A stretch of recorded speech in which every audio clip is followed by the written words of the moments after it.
Hiya, folks. This is Rick Emmett of Triumph. This is Mark Merrill, also known as Johnny B. Bad. Hi, this is a best-selling author. I threw the best-selling there. Best-selling author Dick Wybrow. I'm Melanie from Second Shooter. This is Jeff with Second Shooter. Hey everybody, it's Brian Allen from Bridges Ablaze. Hey, this is Sammy Lee, drummer of the band Red Rain. Yo guys, it's Mark McKay. Hey, this is Frank Fletcher. Hola amigos, this is Billy Sheehan. Hey guys, this is John Corabi. Hi, this is Jim Valance. What's up everybody, it's Logan from All the Pretty Things. Hey guys, it's Leather Leone. This is Nothing from Inside the Trojan Horse. What's up guys, Cassandra Carson here from Paralandra and the Life Project. My name's Reggie and you are listening to the Weekly Pour podcast. Thanks so much for joining the most amazing twosome out there. It's time once again for the Weekly Pour, the show that knows everything about absolutely nothing.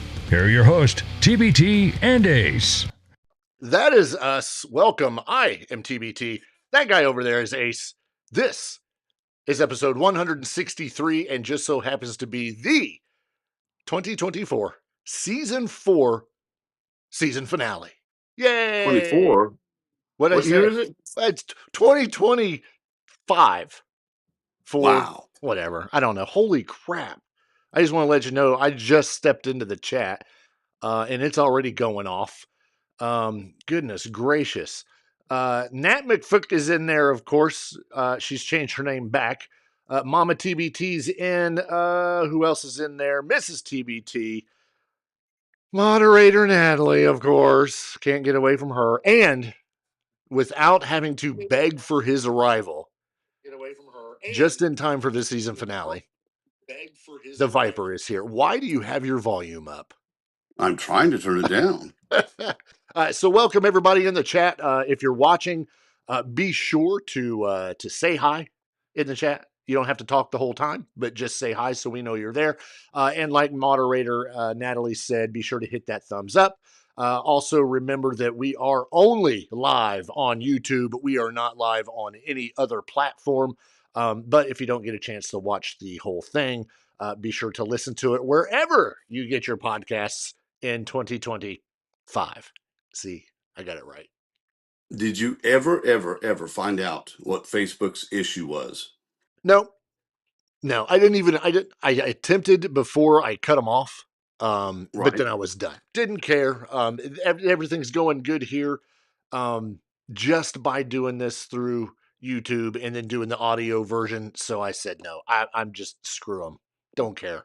I was not the only one. Like I mentioned last week, our show is not the only one that was having issues, with doing the live streams. So we just happened to be one that said, screw them. So you did, you looked at message boards, but did you call customer service? Facebook customer service? No. Which links you to Pakistan. That was actually, I emailed you to ask you to do that.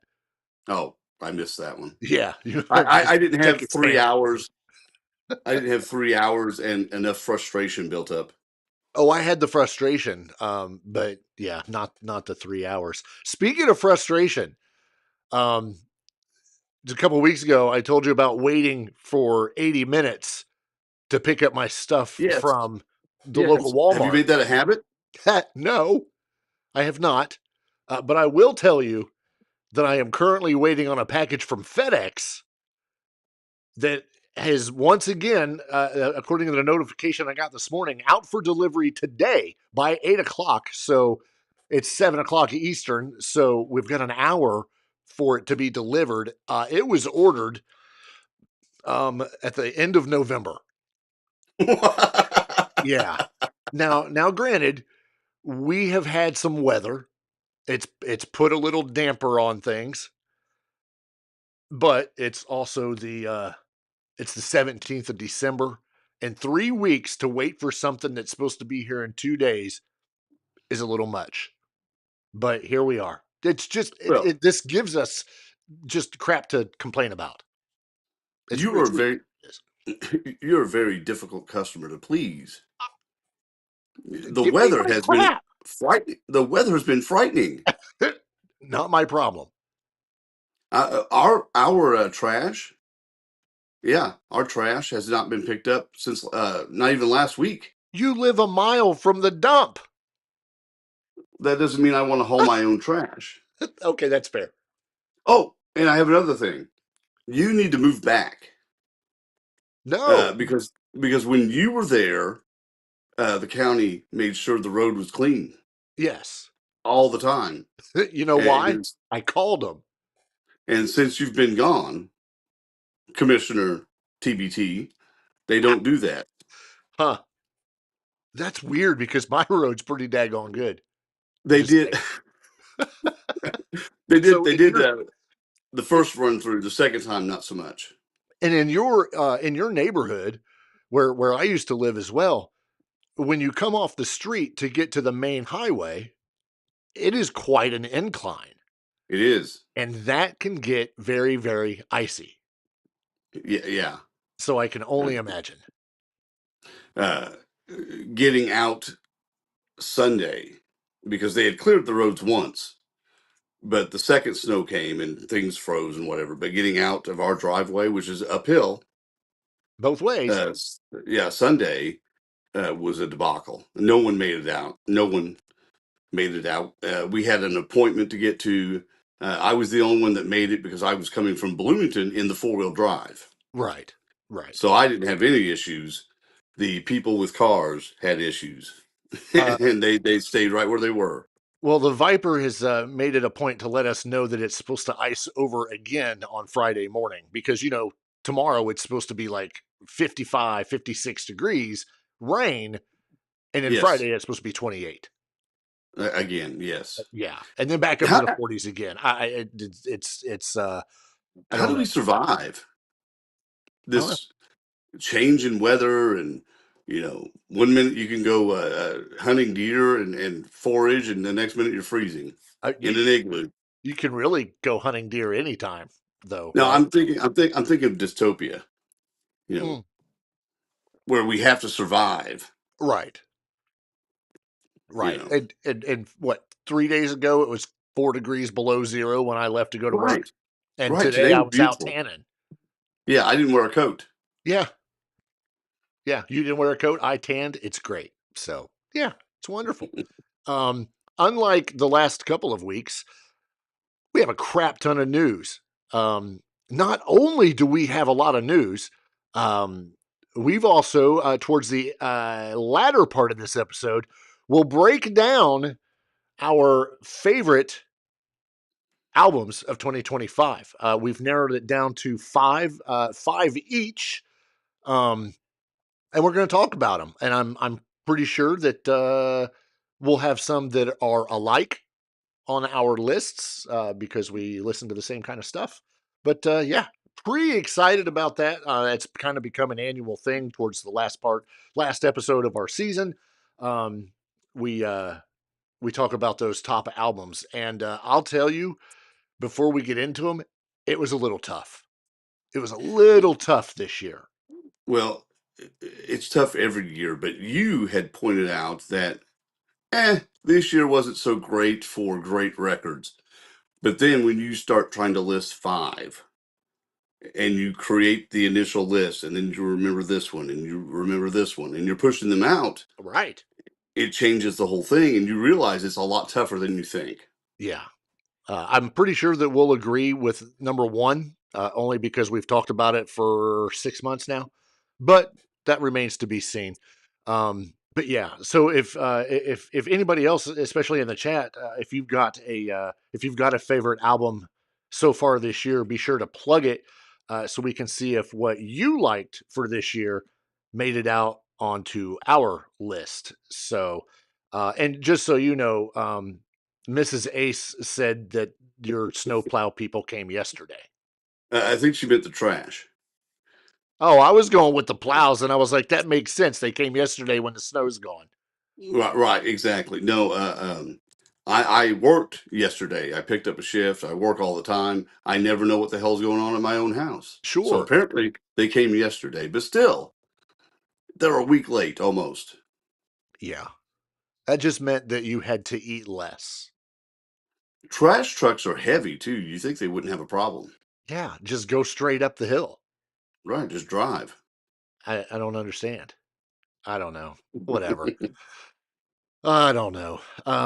Big news big news. We got a few stories to get into. One of them I am ridiculously excited about. Of course, that is going to say that's gonna stay for a minute. It's about Kiss, and that's probably the most. I'm more excited about that story than I am talking about our top albums, only because, gosh, I can't get into it yet, but we will.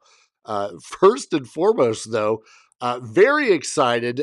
Former guest of ours on this show, John Corabi, has announced his solo album, which will be called New Day. And he's actually released the title track alongside an official video. I listened to it this evening. It is, in my opinion, classic John Corabi. I will post that at least on our socials, at least on our Facebook here right after the show. The new album is a full-length solo album entitled New Day, and it'll be released on April 24th. Look at that. Right? The first single's already out. It's December. Yeah. 4 months. Why so long? I don't understand. There'll be another single and another single spread out. I don't know how this marketing works for these records. I don't get it. It has changed so much over the course of the last 20 years. Hell, Yeah, 5 it really years. is. Yeah, well, I was waiting because we made our list, and I was waiting for the Peter Criss record because I wanted to hear it, and maybe it would make the list. But it's not out till Friday. Is that right? Yeah. Yeah. Which, I mean, it could make the list. It'll just be next year. Yeah, posthumous. Yeah.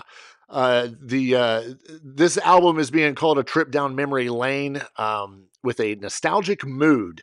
The lead single New Day moves from intimate acoustic moments to richly layered rock arrangements. It's a journey through the heart of rock, infused with soul and blues sensibilities and inspired by the melodic grandeur of early Boston and Queen.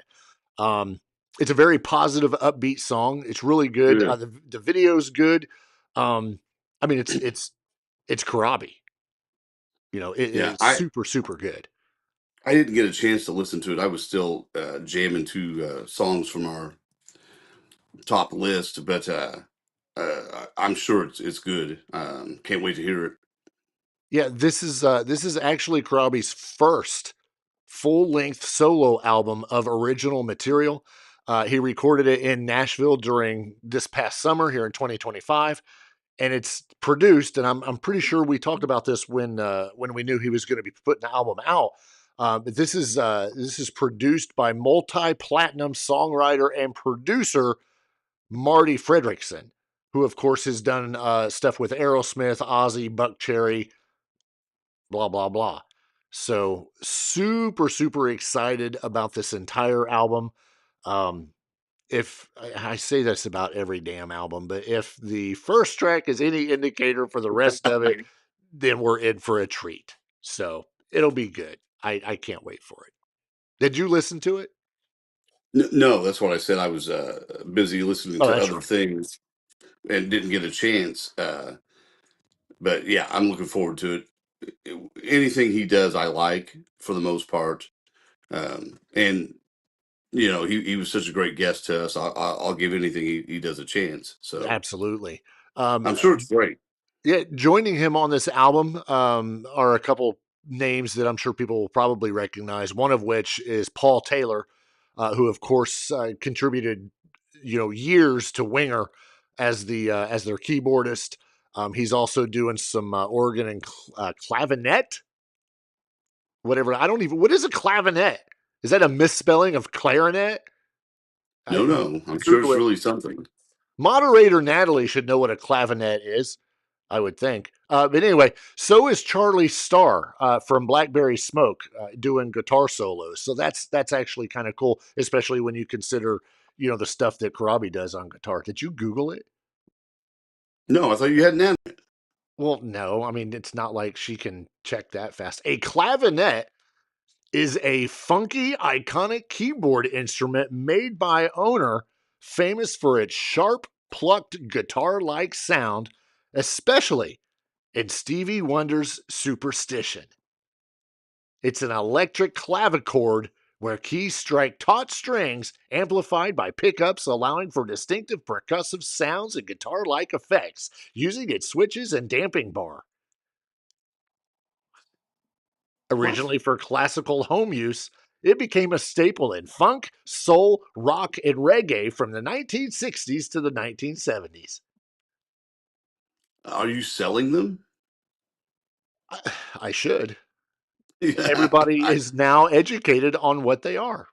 And it's funny because I just got a text with what it was, and it's literally what I just read. So that worked out perfect. Thank you, Natalie, for sending that as I read it. So yeah, that worked out good. So that's what it is. So it's still a keyboard. Let's just call it a keyboard. Stop getting fancy. I pictured a guitar. Oh, That's what it sounded like to me. yeah, or a keyboard. No, no one calls it that. I will forever call it that. And it's GIF, not GIF. Speaking of calling things, I am not throwing Mama TbT under the bus at all, but I will tell you right now, from this day forward, the Heisman Trophy will forever be known as the Herman Trophy.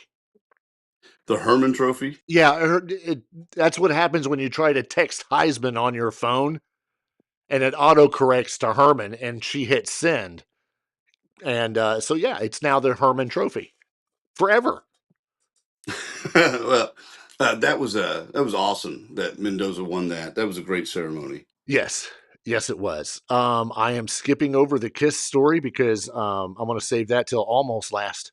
You and I talked about this a little bit last week, actually a lot of bit last week, talking about Triumph's tour. We'll go ahead and get digital on his high horse here, talking about Triumph. But there's been some more information that's came out about the tour. Number one was an article that you sent me talking about how the ticket sales have been, fantastic. And of course, Live Nation is excited. And They like should I be. told you, of course they're excited. They're making money.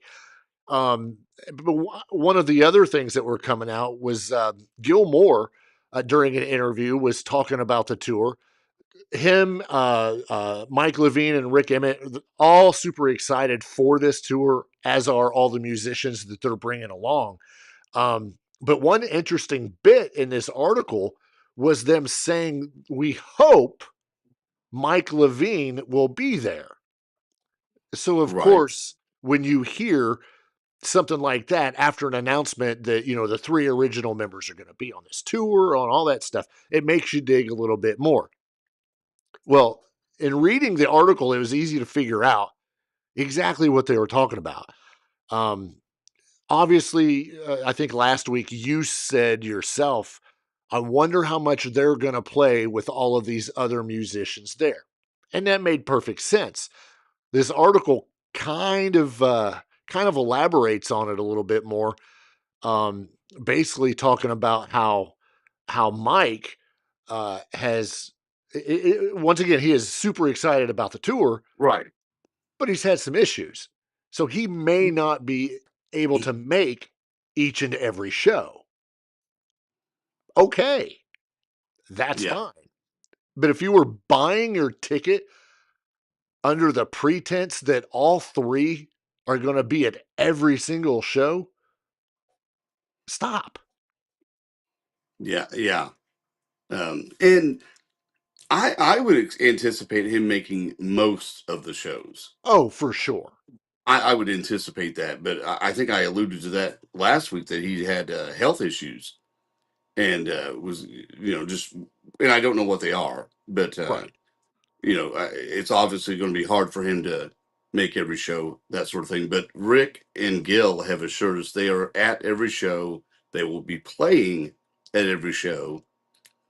And they are working out now the details of how the show is going to work. And what I mean is they are basically divvying up guitar parts, singing parts, what do I sing? What do the new guys sing? You know, what's Phil X going to do? You know, Right. because right, Rick keeps it saying, and he wants everyone to know that he's going to be performing, but he can't sing like he used to, and he doesn't think he can sing a full show night after night after night, you know, like that.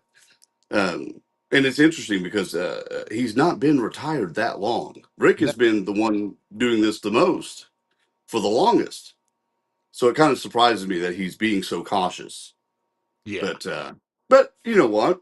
If he does all that and tells us these things, maybe we'll be surprised when, oh wow, he's really good. You know, Yeah. and that's the point, right? That's the point, to make it the best show as possible. Absolutely. So let's pick the parts that Rick or Gil can do, and you know, it's like working with Philip Rivers. You know, you scheme it up so he can make throws, right? Yeah. As a matter of fact, I'm pretty sure Ric Flair's trying out this week. Ooh, I heard. So you talk about making the show the best that they can, which kind of leads me to this next point. Somebody asked them recently what their set list is going to look like on the tour. And Moore was said basically saying that they're going to take suggestions from the audience. Obviously, there's some songs that they're going to play, you know, the ones that everybody wants to hear. But with social media and having a reach, you know, through all the different platforms, they're going to put it out there and be like, okay, what do you want to hear? What is that? What's that B side? What's that single or that, you know, that deep track? What do you guys want to hear? I think that is absolutely fantastic to do. Yeah, I that's wish more fantastic. bands would do that. Is this a thing that they're doing online, or do you show up at the show with your sign, you know, and wave it around? Jason Murray, who's with Vector Management, I'm going to read this. He's got a big organization and they have a big reach into social media. And I think they're picking up requests from people. So I'm going to say you just do the Google and send an email. You get on get on Facebook, get on Instagram, TikTok, whatever. You know, all of these different platforms where somebody has announced this tour. If you know they've said, "Hey, here's the tour. This is who's opening." Blah blah blah, and get on and say, "Man, I'd love to hear this," or "I'd love to hear that," or "I really hope Viper doesn't get to play with them." You know, something like that. Then you know, I'm sure you're going to be able to at least get yourself heard. I bet you can go on their official website and find something. Yeah, TriumphMusic.com. I'm sure you can. absolutely. That's awesome, though, that they're going to do that. I wish there were a lot of others that would do that because I mean, all Well, the Setlicks get static. they do, and you can go to websites because you and I have done it. You can go to a set list website, create yourself a playlist to get yourself pumped up. Right. And really, most of the time, it's going to be the same. A lot of times it is, and a lot of it has to do with production because of the way they produce these shows with the video screens behind their time to the music, stage movements. It's a whole different type of production now, and to improvise is hard to do. You know, just to throw a song in. You know, hey, let's do this, and now you've got video screens that are all out of sync and messed up, and Sure. so I get it. I get it, but I'm with you. Kiss, I don't think they varied their set list in the entire year and a half they were on the road, or 2 years, until toward the end a little bit. It was the same show, you know. And now, of course, we're not there at every show, but you read the set list and it's like, okay, same, you know. Yeah, there are some artists that make it a point that they don't do that, and I'm going to throw Taylor Swift out there. That's one of the things that was, I mean, even on her social platforms, it was talking about, you know, well, Metallica, they did one night was one, and the next night was a whole bunch of other stuff. So, yeah, so I was going to mention that I didn't go to the Metallica shows, but maybe that's one reason being in the round was advantageous to them, because they didn't have to worry about changing the video screens up. Yeah. It allowed the freedom to just do whatever set we want to do that night. Right. You know, they had the big screens where you could see the band, I think, but it wasn't so much a synchronized event to every song. Yeah. And don't get me wrong, I love the production that a lot of these bands put into their stuff, the video screens and all that. But I like the intimacy of Yeah. being able to maybe just yell something out. But yeah, Freebird! play Freebird.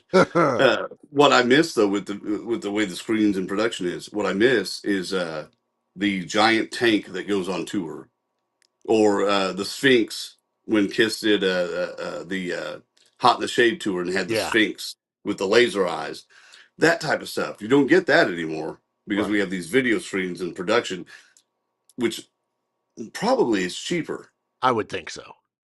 Than bringing a Sphinx, assembling it on stage every night, taking it apart, shipping it to the next show. Yeah. Yeah.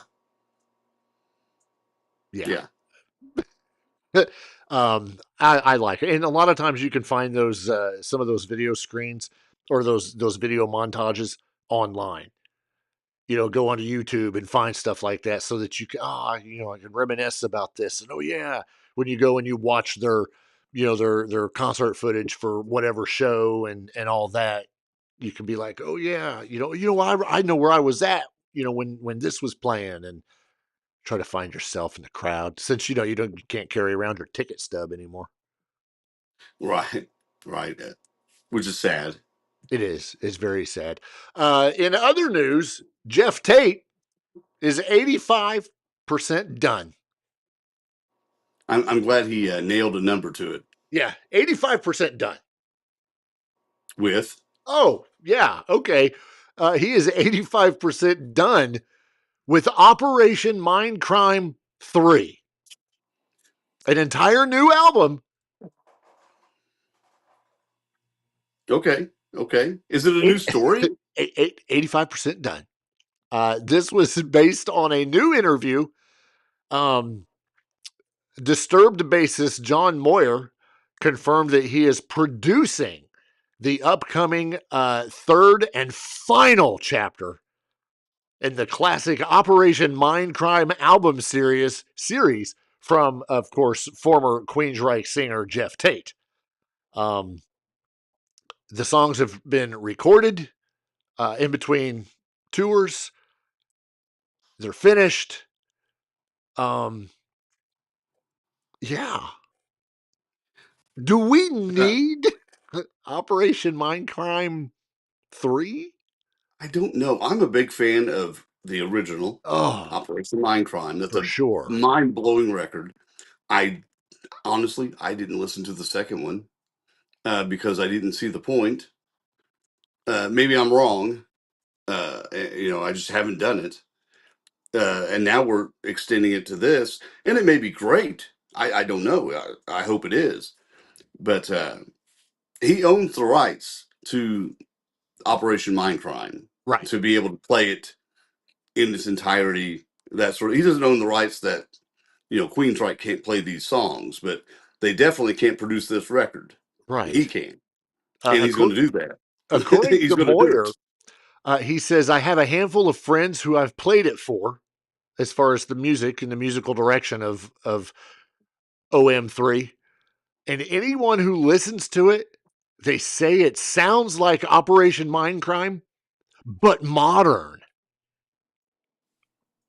I don't know what that means. What does that mean? Because I don't know. I think that the original that came out in 85? Yeah.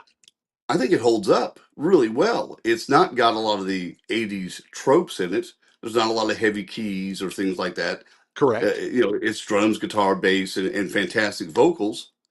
I think it holds up.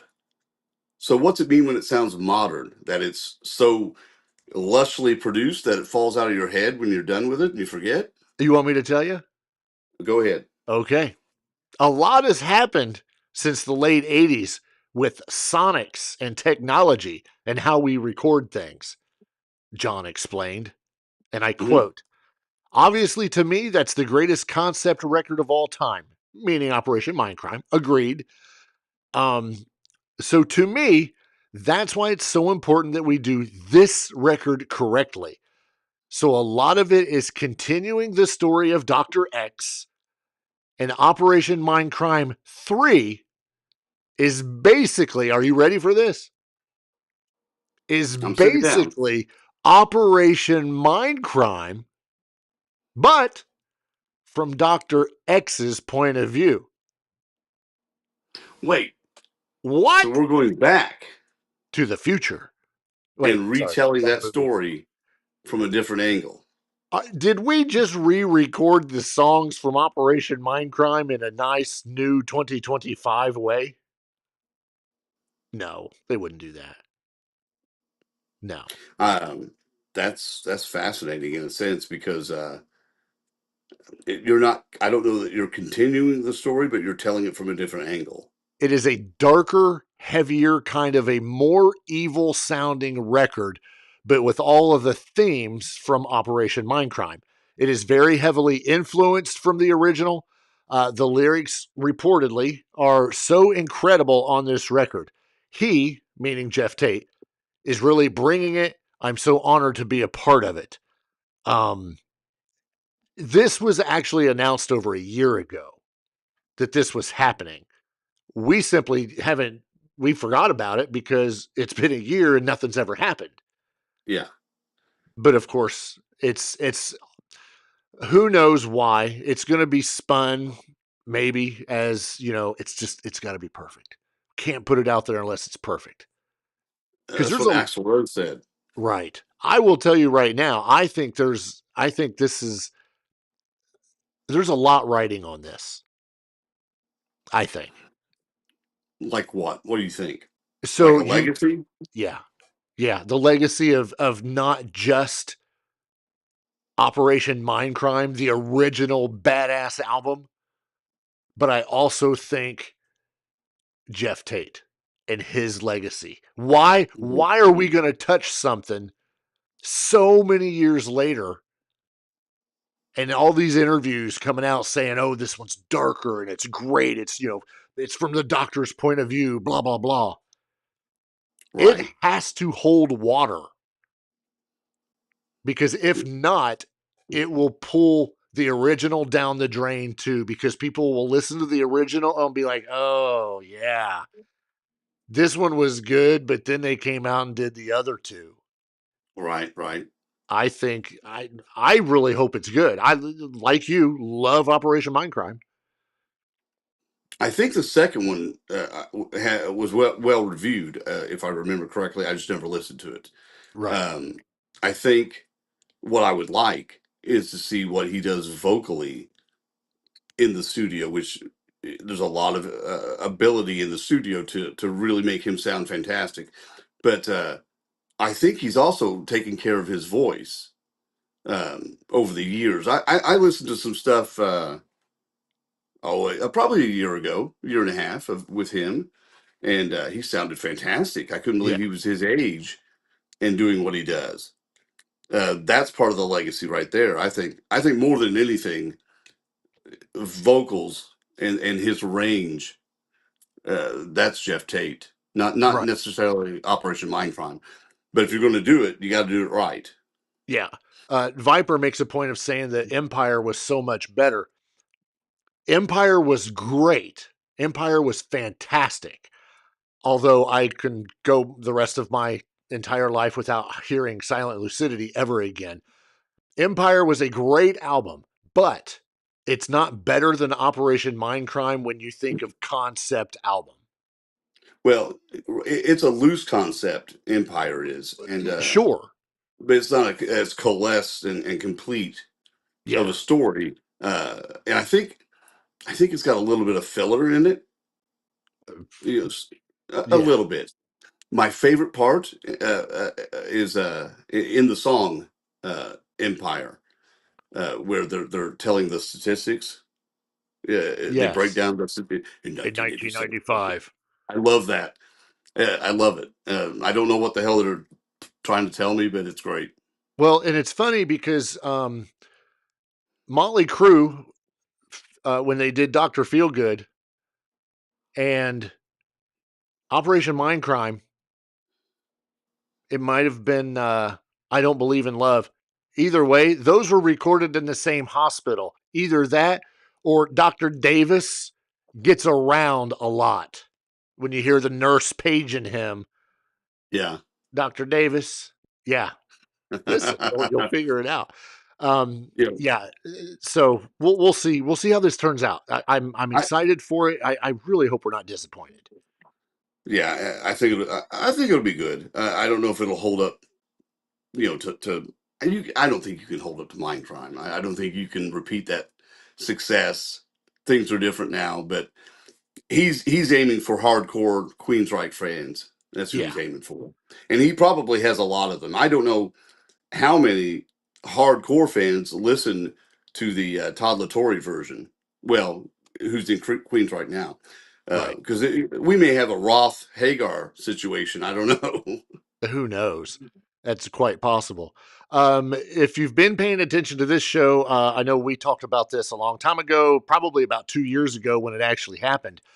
Steve Whiteman from Kix, who retired in 2023 after more than 45 years of doing his stuff, again, retired in 2023. And somebody asked him recently on his podcast that he has, how retirement was going. And I am happy to report that he says he's loving it to death. You see the photo attached to this article? I did. That is the farthest from a rock star I would ever think he could be. That is correct. I agree. He looks like a proper English professor. If you, he does. Absolutely. If you listen to Kix, Steve Whiteman had a ridiculous voice. Iconic, one of those you could hear and be like, I know who that is. Yeah. That's him. He left on his own terms, which was great. He wasn't trying to put out a bunch of crap that, would ruin his legacy or the legacy of the band. And he was just like, yeah, I'm stepping away. So I was actually interested in reading this and wanting to know, does he regret it? Does he think he should have done it sooner? It was just kind of nice to see that he's loving it.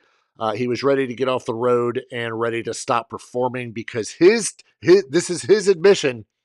His talent level had gone down. His mobility had gone down.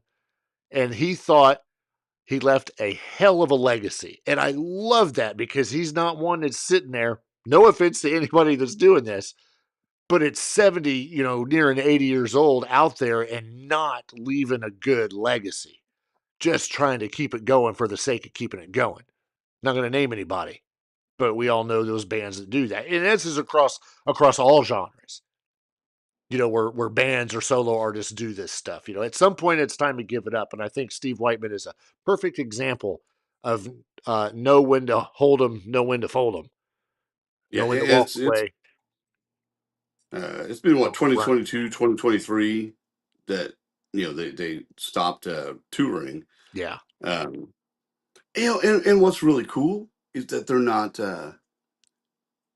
doing one member with 6 guys that are pretending to be Kicks, and they're not doing any of that. It's done, and that's fine. People act like your legacy is at stake. I've said that a lot tonight, but your legacy is at stake if you don't keep it going. But that's not true. That's not true. As long as radio's around and people like us are around to play this stuff for other people, it's forever. Yeah, exactly. And you're not going to listen to something and be like, oh yeah, they sounded so good back then. Have you listened to the album that was released last year? They don't sound so good. They don't have that. So that's good. It's good. I'm glad that retirement is treating him well. I'm jumping into this now because the excitement level is it's unbearing. Growing up, we could have everything we wanted. Kiss lunch boxes with a Kiss thermos, Kiss costumes. I have a list. Kiss pajamas, Kiss shower curtain, Kiss blankets, sheet sets, car tire stuff, wrapping paper, stockings, dog clothes. What? Coffin. Coffin. I hadn't even got there yet. Coffin. Condoms. Everything. But not once do I ever remember what we can have now. Toasters. Blenders. Now, going to your kitchen, you too can finally own, ready for this, your Kiss kitchen knife set.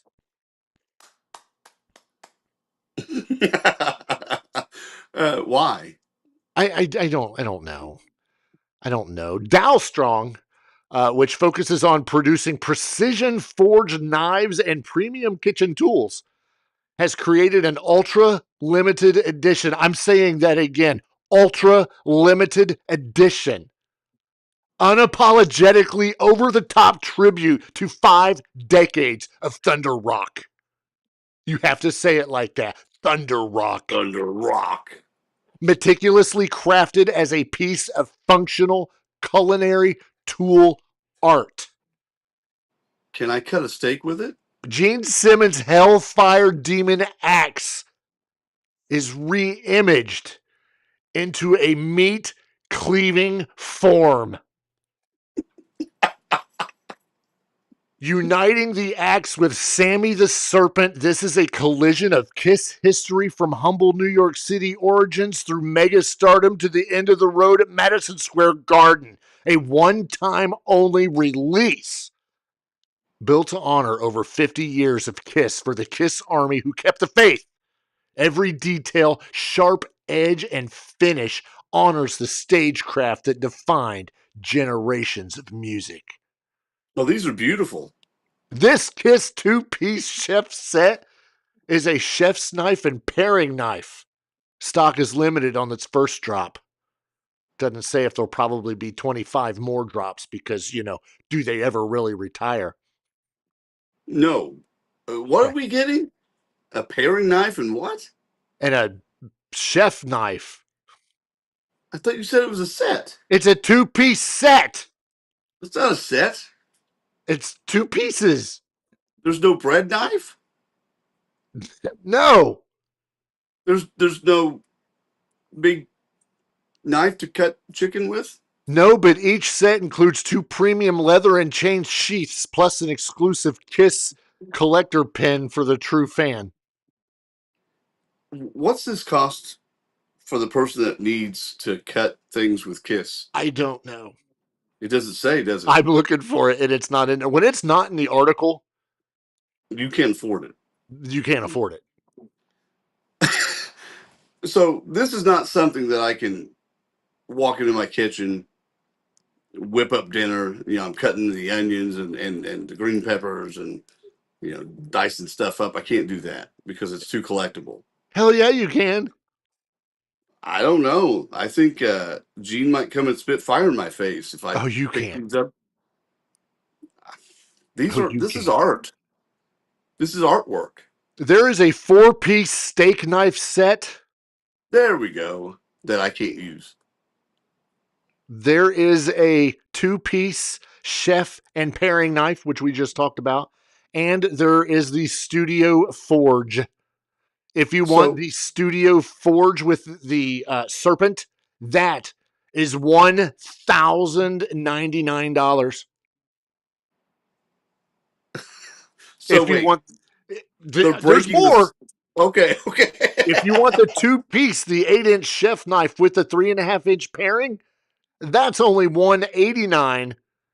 $189. However, if you want to break out and get the 4-piece steak knife set, which features little silhouettes of each member of Kiss on it, the original 4-piece steak knife set, $249. Act now before operators shut the lines.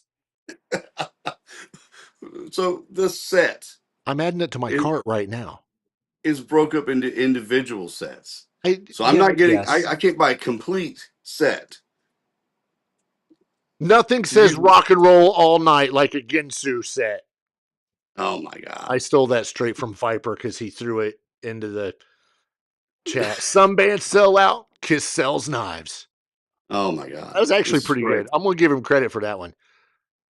And if you He's didn't pretty hear, clever. not that we're going to get a lot into this, Rob Reiner, the incredible film director, and his wife Michelle were brutally murdered. Why do I bring this up? I bring this up because this is Spinal Tap. Right. One of the best mockumentaries of all time. Yeah, and with the just recently released Spinal Tap 2, The End Continues, September, I think it was, which was also produced by Rob Reiner, or directed by Rob Reiner. I bring that up, like you said, because it's just one of the it's a rock and roll film. You have to bring this stuff Right. up. Right. Sure, there's a connection. Christopher Guest, who is one of the members of Spinal Tap, who was in the original movie back in 1812, and then in the one just here in 2025. Did you know Homeboy's married to Jamie Lee Curtis? No. I didn't either. Thought it was nice. There you go. There's your trivia. But yeah, that's a terrible story. But yeah, Spinal Tap was a great movie, and he made a lot of great movies. A Few Good Men, one of my favorite movies. He directed that. Yes, it was, among others. Sad day. But if you want to reminisce, then go watch Spinal Tap and then watch Spinal Tap 2 again. We are just a little bit later than what I wanted to be for getting into our top albums. But real quick, because we have bills to pay, we're going to go pay a bill real quick, and we'll see you back in about 30 seconds.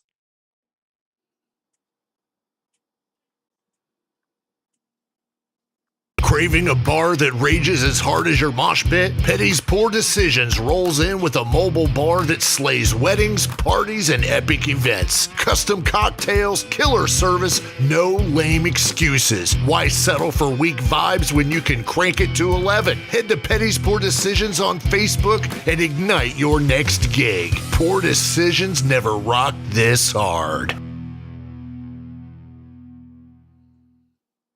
And there we are, back after 30 seconds. It was very true, though. Yes, very much so. It is time. It is super duper time to jump into our top albums of 2025, brought to you by TbT and Ace, because it's what we do.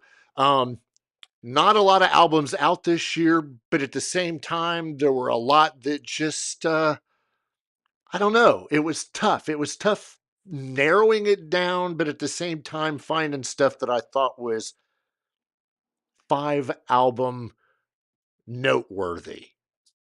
Is that safe to say? Am I being an ass by saying that? No, it was a bit of a different year. In the last few years, we've had several that we could pick from, and there's obviously a lot of music out there, but things that stand out and things that we would normally listen to, even, just there was a handful. There was a handful, and some didn't make the list, and all that. But yeah, it's still what we have here is very, very good stuff. I agree. And we'll kick this off. We're going to drop these down to number 1. We're going to start off at number 5 and then drop it down.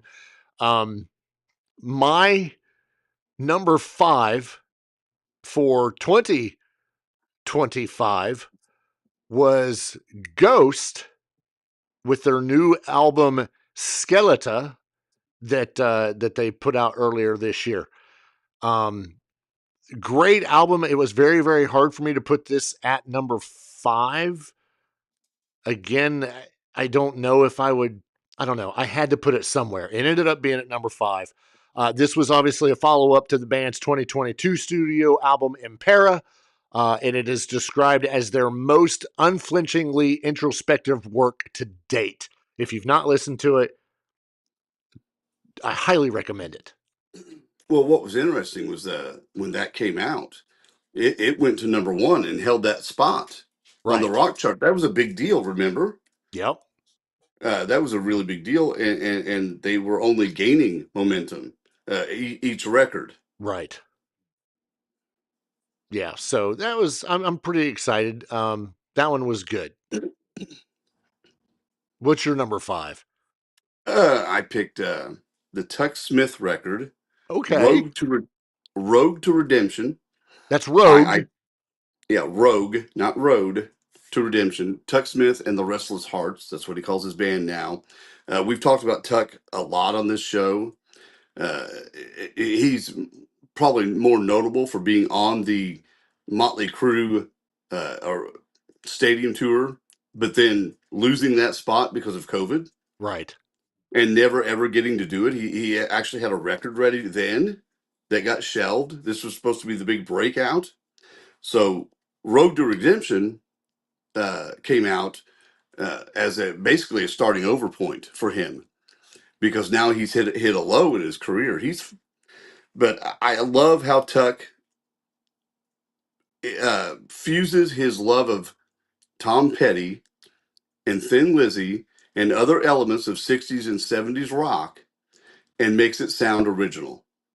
And all of it's so catchy. I can hear Joan Jett in there. I can hear. Are you familiar with John Cafferty and the Beaver Brown Band when they did On the Dark Side and stuff like that? For the what's the movie? Eddie and the Cruisers. Eddie and the Cruisers. It's that type of sound, and it's hooky. He just put out 2 new singles, 2 or 3. I love all of it. So Tuck Smith. Nice. Good choice. Good choice. Number 4 for me was The End, which came out by Mammoth, Wolfgang Van Halen, for those who don't remember who Mammoth is. Great album. This was one of those that it was finally like, okay, we're not doing WVH anymore. We're going to stick with just the name Mammoth. Right. Great album. Homeboy plays like every instrument on this thing. Right. Very good. Shows off a lot of his talent. The first single was The End. That was released back in May. And then The Spell was just a couple months later. The band officially announced their 3rd studio album, The End, and scheduled it for a release in October. And when we got this, it was fantastic. One of the things about this, and I've already kind of mentioned Wolfgang playing everything, but not only did he play everything, he did all the writing, all the vocals. And when we're talking about the playing, we're talking bass, guitar, drums, keyboards, literally did it all. And that's a testament to the talent that this kid has. Oh, yeah. So super good album. If you've not listened to it, you need to. It's totally good. That was my number 4. That was my number 4 as well. Fantastic. It jockeyed a bit from 5 to 3 to 4. I settled on 4. What I like about this record, number 1, the first 2 records to me, while they were good records, the production was muddy. And I hated the fact that they buried Wolfgang's vocals in the mix. Yes. This one is not like that. It's brighter. It's sonically better. It sounds amazing. His vocals are good. All of his instrumentation is good. His guitar playing is phenomenal. Phenomenal. Yeah. Finally, someone to give Viper a run for his money. Exactly. If you want to hear things that sound or hint at his dad playing guitar, this record has little tidbits all through it. Yeah. The finger tapping and such, the solos, all of that. The songs are hooky. The songs are upbeat. They're just well crafted songs. To me, this was a leap as far as where his albums should be. I mean, the other 2 are good. This one was a leap for me. Yeah, absolutely. I couldn't say anything more because it's just that freaking good. Who do you have for your number 3? Number 3 is Whiskey Myers. What is that called? Whack Thack Thunder Boom Clap or whatever. What is it? I don't have it right in front of me. You just say Whack Boom Thunder Clap. Yeah, Whack Boom Thunder Clap. I love Whiskey Myers. Womp They've been Whack around. Thunder. Womp Whack Thunder, that's it. But I love Whiskey Myers. They are a country rock band that have been around for a while. They got a lot of exposure during the first season of Yellowstone, which brought them to a whole new audience. Prior to that, they had been around, but not to that level. Right. They put out consistently good records. They don't necessarily progress in quality. This one is also a progression in quality, and it is leaning into hard rock. It's heavier, it's faster, and every song is like a car wreck that punches you right in the face, and I love that. I think it's their best record. I think it's their fifth record or sixth record. It's their best one. Yeah, nice. I don't listen to them as much as you do. So because it's on your list of one of your top fives, I'm going to throw it onto my playlist so that I can listen to it. I have a feeling you're going to end up wanting to do that with one of the ones that I have as well that's sitting at my number 2. But for me, at number 3, this one was tough for me because I wasn't sure if I wanted to put it at number 3. I had it at number 2, but I ended up bumping them down to number 3 because I absolutely love the band I have at number 2. But anyway, at number 3 for me, I had All Washed Up, which is the 21st album put out by none other than Cheap Trick. Now, a lot of people are going to jump out and be like, well, Cheap Trick when there's so much other stuff out there. Right, Listen, right. I agree, but I'm telling you that this album, I think, is some of the best stuff they have put out since the 70s. This album, and keep in mind, Robin Zander, Rick Nielsen, Tom Peterson, these guys that are in Cheap Trick, they ain't young. No. I mean, they've been around forever. I literally just talked about the 70s, but then you and I have been around from the 70s too. Robin Zander, who's the lead singer, he is 72 years old. Excuse me. This album, I think it's absolutely phenomenal. It could have fit in anywhere, and probably it could have fit in anywhere. And this album, it is not one where I skip a single song. This is one that everything is played. Right. And we're only talking 11 tracks, but it's only 40 minutes long. It's not an hour. Right. 40 minutes. Great album, and that is my number 3. It's my number 3 as well. And everyone had said before I listened to it that this was a retro sounding album. This is the most 70s sounding Cheap Trick has sounded in forever. I'm a fan of Cheap Trick. I listened to their last record they put out a few years ago, the last 2, and they didn't grab me like this one does. Mm-hmm. It, like you said, it could fit right in the middle of 1976 and sit just fine in their discography. Robin Zander is 73 years old, and he is not wailing the high notes, but his voice is bolder on this record. It's bolder, it stands out, it has balls to it. But he can hit the lilt notes when he wants to. He can flutter when he wants to vocally. Rick Nielsen, 78 years old, and I don't know if I've heard him play this heavy in some of these riffs ever. It is these stupid. are heavy. Yeah, the upbeat songs, the first 3 are pretty upbeat. The riffs are heavier. The guitar solos are fiery. Yeah. I love that. And of course, the rest of the band is amazing. I think Robin's son plays drums because Bunny Carlos Bunny Carlos is not with them now, and of course Tom Peterson. I did not expect this out of a band this old. They tour relentlessly. They record relentlessly. And when they do that, this makes it worth all of that. When they put out such a good product. I love this record. Yeah, absolutely. So both of us have that at number 3, even though I thought you said number 3 was Whiskey Myers, but maybe I'm the one that can't count. Either way, we're down to our final 2. Whatever. I flipped it around. We're in our final 2. We're going into overtime. It's the season finale. Who cares? My number 2 is from a band called Asava. That is Asava. Asava. The name of the album is Mantras or Mantras. I don't know which it is, but I can tell you that this thing is amazing. They barely beat out Cheap Trick for the number 2 spot. Cheap Trick, number 2, some classic good old rock and roll. Asava.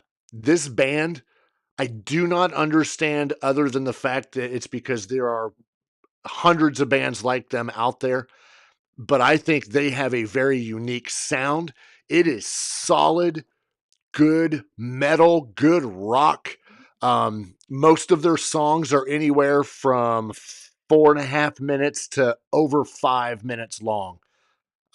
This album, only 8 tracks, released in November. Fantastic. I highly recommend if you want something to just fly down the road doing the speed limit, of course, and nothing over. Get this album, play it, check out the songs. I would love to hear what your thoughts are. And I know, Ace, I don't think you've listened to this. I'm looking forward to hearing what you have to say about them too.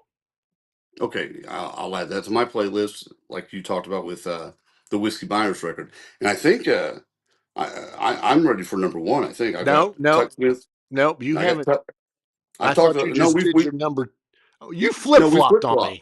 Okay, No, yeah, that's. you had me go first one time. I'm so confused. Tuck, Mammoth, Chip Treat,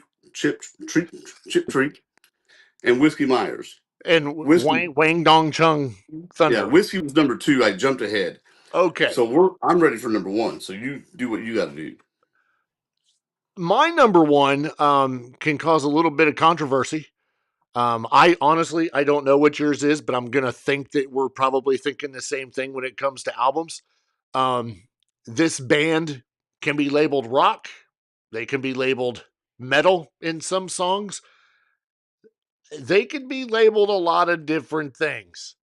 But my number 1 album for 2025 is Even in Arcadia from the boys in Sleep Token. There's not a whole lot to say about that. There's 10 tracks. Every single song is phenomenal. The production, the value of the song, and the I don't know. I don't know what to say about it other than listen to it because it's phenomenal. Another one that debuted at number 1, was number 1 on Billboard. What a phenomenal album. Then you talk about the following that they have out in the masses and all of the concerts. We put up pictures of their show that they did at Louder Than Life in Louisville, and the sea of people. This was beyond a sea. This was like half of Earth in Louisville, Kentucky to watch this set. And if you have not jumped on the Sleep Token bandwagon, I feel sorry for you, and I will wave at you as it goes by because I'm on it. Sleep Token is my number 1 as well. Not because I am on the bandwagon, but because this album lived up to the hype. And again, a progression. Every album gets better, right? So this one comes out. They've got a lot of mystery around it. That builds up the anticipation, but then we hear the songs, and the songs are amazing. And what's great about it too is that the songs blend into each other to form not only a story but a continuous loop. And that's what's so cool about the record. But I find it to be, in some ways, invigorating, relaxing to listen to this stuff. I think it's lived up to the hype. Like you said, they've got a legion of fans that love these guys. When it debuted at number 1, what was the record, though, that it beat out? That's what I wanted to get to. It beat out the Ghost record. Exactly. Which had sat there forever. And then Sleep Token comes along and boom, knocks it right out of the spot. So that was the first time in how long that we had 2 metal, I guess metal adjacent is what you could call it, bands that had taken the number one spot. It's amazing. So yeah, I'm not on the bandwagon per se, but I will listen to that record over and over. Yeah, absolutely. So there are plenty of other albums that we could have given honorable mentions to. Yep. I was this close to putting our buddy Mark McKay, his release, his EP that was released on there, because it's fantastic. Inside the Trojan Horse, they finally released another EP of 3 songs. So that was your complaint, though. Yeah, because it was only 3. Right. So many different ones on there, but I think with the 5 that both you and I have hit, those 10 total, even though we had duplicates, whatever. I think that's a good mix of what we had. Well, you know, and it was hard for me. I'm a huge Hailstorm fan, and I had it on my list initially. Right. But it got bumped when I heard the Cheap Trick record. It got bumped, and it's not better than the Whiskey Myers record. It's just not. The beauty of Hailstorm is that they evolve. Right. So not every record is the same, but also sometimes that's a detriment. So this record is vastly different, and it takes a lot longer to get in your system. And it wasn't long enough for me to keep it on the list. Sure. And that makes sense. So there you have it. Those are our top albums for 2025, which, of course, brings this episode and this season to an end. We will be back sometime in January. I don't have a calendar. I don't know. Probably the second week, first week. I don't know. Let's plan for January 7th, because that's the first Wednesday in January. So enjoy your Christmas, enjoy your Chanukah, or Hanukkah, as some people call it. Enjoy your festive, enjoy whatever. Have a happy new year. Thanks for joining us. We have done 40, I think I counted 46 episodes this year, which is nearly one a week. Do the math, it's close. We take a couple weeks off here and there. So yeah, we look forward to more surprises and fun stuff next year. We appreciate you joining us, and yeah, we'll see you in 2026. At least you got the year right. Yeah, I did this time. I got a joke for you before we go. Hi. There it is.